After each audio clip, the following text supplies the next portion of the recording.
In the cutscene, there's a joke about a random, unnamed black sergeant listening to the soundtrack of Bungie's previous game series Marathon, which a subordinate doesn't like because it's music from a previous generation. And it's a joke about how it's actually the previous generation of video games produced by Bungie. Because the sergeant is blasting this music, the narration with Keyes has to comment on it. It says that Keyes doesn't like Sergeant Johnson's colonial flip music, linking this unnamed black sergeant character with a character briefly seen in Fall of Reach, and this is probably the most important addition to the Halo mythology William Dietz accomplishes. That makes this character more than just one random black sergeant, and that will lead to him being the most beloved supporting character in the series. Oh, I know what the ladies like. Keyes and the Marines break into the Forerunner facility and discover a room that the Covenant tried to seal up. They break it open and discover the nasty surprise that gives Halo the Flood its title. The part with the Flood is well-written horror, and it is easily the highlight of the book. Flood infection forms overwhelm them, and they infest Keyes and the Marines, which may or may not include Johnson, depending on if we're going by Halo First Strike canon or the Halo graphic novel. Ignoring Schrodinger's Johnson, Private Jenkins and Keyes are the only ones to retain some semblance of their identities. Jenkins just gets unlucky enough to have a weak Flood infection form that doesn't kill his consciousness all the way, and he's essentially in the position of a controller from Animorphs, where the parasite has control of his body but not his mind, making him a prisoner in his own body. Keyes is taken over in the normal way, but he has the sheer will to keep some facet of his identity, and plus his mind is joined with a proto-grave mind, the central intelligence of the Flood, not just some combat form. The proto-grave mind specifically goes after his knowledge, and that allows his mind to stay active. Keyes battles with the proto-grave mind for control of his mind. The main trait of the Flood is that they constantly hunger, and the proto-grave mind specifically hungers for knowledge. It probes at Keyes' consciousness and triggers his memories, which it then consumes, stealing them away from him and adding them to its own consciousness. Keyes describes this as the ultimate form of violation, and he refers to it as a figurative rape. In the case of the proto-grave mind attacking Keyes, I don't think it acts as a true symbol of rape, just that it has similar violating characteristics. But it lays the groundwork for the way in which the grave mind attacking Cortana is symbolic of actual rape in Halo 3 and Halo Evolutions. I ran, tried to stay hidden, but there was no escape. It cornered me, wrapped me tight, and brought me close. Keyes realizes that the proto-grave mind really wants his command codes, with which it could operate the Pillar of Autumn and leave Halo. It also wants everything he knows about Earth, so it could invade it. He absolutely cannot allow that to happen, so he fights it the only way he can, by thinking about everything but the information, allowing the proto-grave mind to eat all of his other memories, even the ones most precious to him, and thereby destroy his identity. This makes Keyes a tragic hero figure, harkening back to Cortana telling him that the war has enough dead heroes. The game, and the book, Dietz, wants you to honor this guy as a hero.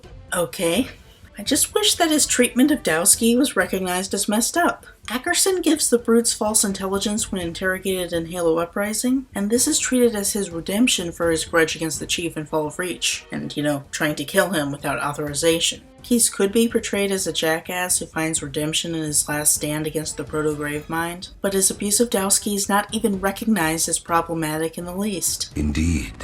Meanwhile, the Chief enters Halo's control room. Cortana uploads herself to the Halo's computer, and she takes in so much data that she starts to go rampant. And she tells the Chief to stop the captain before he enters the weapons cache. She is too overcome by worry to give him an idea of what he'll encounter. He encounters the Flood, of course, and he has to fight his way out. Halo's monitor, 343 Guilty Spark, recognizes him as a reclaimer who can activate Halo and contain the Flood, so he teleports him to the library, a facility that houses the activation index needed to turn on Halo's main weapon. Master Chief decides that Spark is a threat, and like a lot of players actually do, he empties a clip on Spark's shiny metal body without leaving a scratch. Remember the good old days when Spark was invulnerable? Spark doesn't even perceive the Chief as a threat. He expresses his puzzlement that the Chief would waste ammunition with the Flood around, and the Chief continues on the mission Spark introduced. The Prophet of Stewardship kills the elite responsible for containing the flood, and he presses Zuka Zamami to kill the Master Chief, so that this prophet would have one less problem to deal with. Zamami decides that he needs to invade Alpha Base to kill the Chief. So he sends Yayap as a plant to signal Zamami with a hidden transmitter if he sees the Chief in the facility. Zamami stages a crashed ghost near Alpha Base and beats up Yayap so that the grunt can barely move in order to simulate Yayap being the victim in the crash.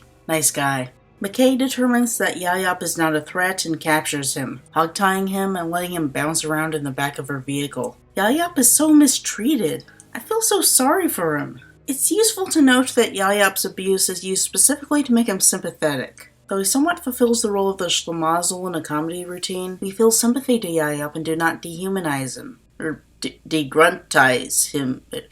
Deungoize?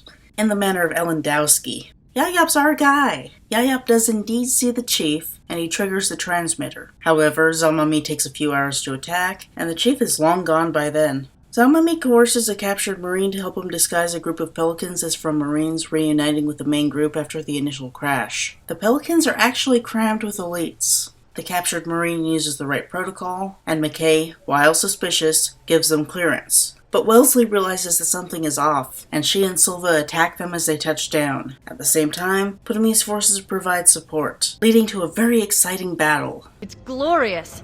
Zamami makes it inside with a group of Special Operations elites, and they search for the Chief. Zamami secures Yayap to ask where to find him. Yayap decides he's had enough. He leads Zamami to a room full of banshees, holds a plasma pistol on him, and demands that Zamami fly him to safety. Alright, you go, Grunt! The UNSC wins the battle and repels the Covenant aggressors. Ptolemy is inadvertently killed by a shell, and the Covenant forces are now in some state of disarray. McKay comes out looking like a total badass, and the subordinates all love her. She tells Silva that she thinks the point of the attack was to kill the Chief. Silva accepts that it's a good thing that they subverted a Covenant mission, but doesn't think it would be a big loss if they succeeded. Not true.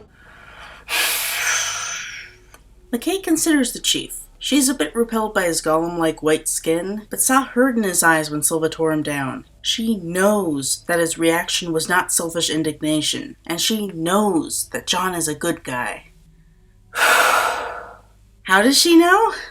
Because she's a woman, and women know these things. McKay narrates that she knows because of feminine, empathetic powers Silva can't hope to possess because he could never be a woman despite all his other skills. What are you talking about? Okay, give Dietz credit for trying to be feminist. I'm sure this line would be very well received by Mary Wollstonecraft back in the 1700s. Problem is, feminist theory has advanced beyond this antiquated gender essentialism honoring the borderline pseudoscience of feminine intuition.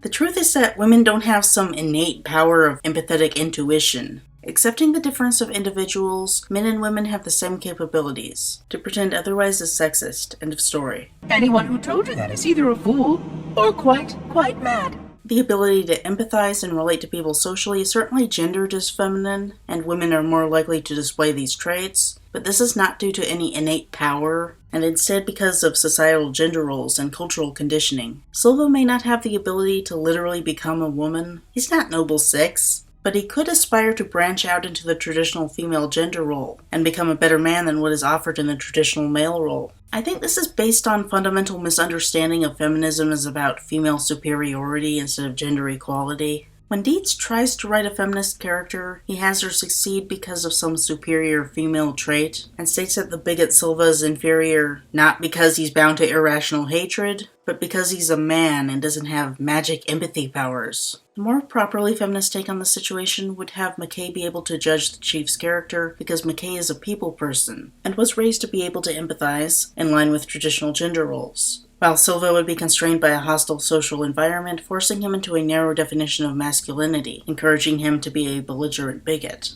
The solution would then be to free him from the confines of traditional masculinity so he could be a better man. Propelling all who are worthy along the path to salvation.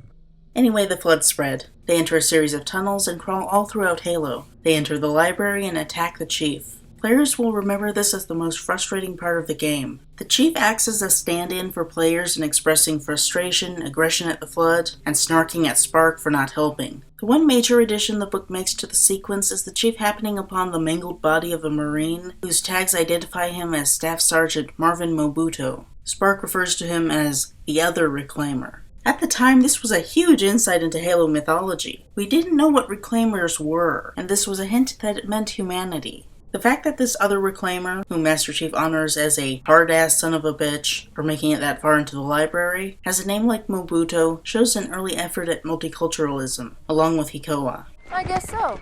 Meanwhile, McKay fights Covenant. She makes a similar trap to the one Zamami set up by making a false pelican crash. When the Covenant go to attack, McKay's forces attack them. The Covenant were prepared, and McKay has to fight Hunters. Just when you think it couldn't get any worse, the Flood attack. Both UNSC and Covenant forces are hit hard, but the UNSC comes out on top. The infection form controlling Jenkins attacks McKay herself, and she shoots him. Jenkins hopes it would be fatal, but it only injures him. McKay and her people then take the floodified Jenkins as a captive for study, along with various dead Flood bits. I don't do bits and pieces. When McKay returns to Alpha Base, she breaks down in tears because she feels overwhelmed by the dangers of Halo. I like the way this is done. It's an honest expression of human emotion that carries no shame. I think it would be written in a very similar way if it were to happen to Johnson. I also like that she's not just the badass female soldier and can have realistic human weakness. Similar to Captain Mal in Serenity, just needing some time to rest. Success!